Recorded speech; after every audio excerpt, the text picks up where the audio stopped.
connaît désormais les chiffres de l'opération Marhaba 2015, notamment au nord du royaume. Selon une source douanière, plus de 433 000 Marocains résidant à l'étranger ont traversé le poste de Bab Sbta entre le 6 juin et le 2 septembre 2015.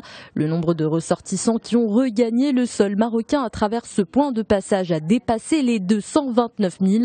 C'est une hausse de 3,8% par rapport à 2014. En revanche, seulement 204 000 éméreux ont quitté le territoire à travers ce poste. Ce chiffre a baissé de 1,9% en comparaison avec 2014. Direction Casablanca à présent, qui abrite le tout premier salon de l'aviation privée et d'affaires.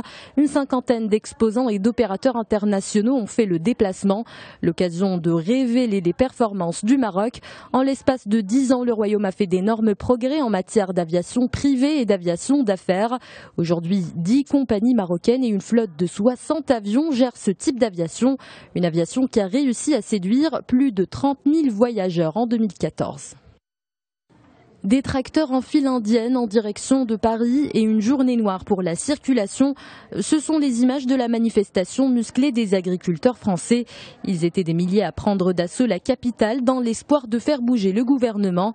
Sa politique agricole est fustigée par deux grands syndicats pour qui le plan d'urgence annoncé en juillet est insuffisant.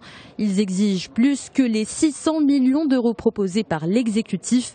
Et pour cause, une conjoncture économique plus compliquée après la chute des cours des principales denrées agricoles, mais aussi des normes européennes des plus contraignantes. On nous impose des normes et la France nous en impose encore plus. Et ce serait au moins qu'on soit tous sur le même point d'égalité, qu'on soit allemand, belge, espagnol ou français. Incompréhensible et inacceptable, ce sont les mots employés par le ministre français de l'économie Emmanuel Macron au sujet du pactole que pourrait toucher Michel Combes. Le cas de l'ex-PDG d'Alcatel continue d'alimenter la polémique. Pour la tutelle, il est inconcevable qu'un grand dirigeant d'entreprise claque la porte le premier, surtout qu'il a piloté le rapprochement du groupe avec Nokia. Même son de cloche du côté du patronat.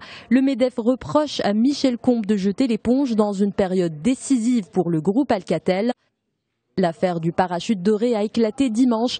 Pourtant, Michel Combes est devenu le lendemain directeur des opérations d'Altis et président de la filiale française SFR Numéricable. Il pourrait rafler d'ici 3 ans l'équivalent de 13,7 millions d'euros, pour l'essentiel en actions. Voilà qui est scandaleux pour les syndicats.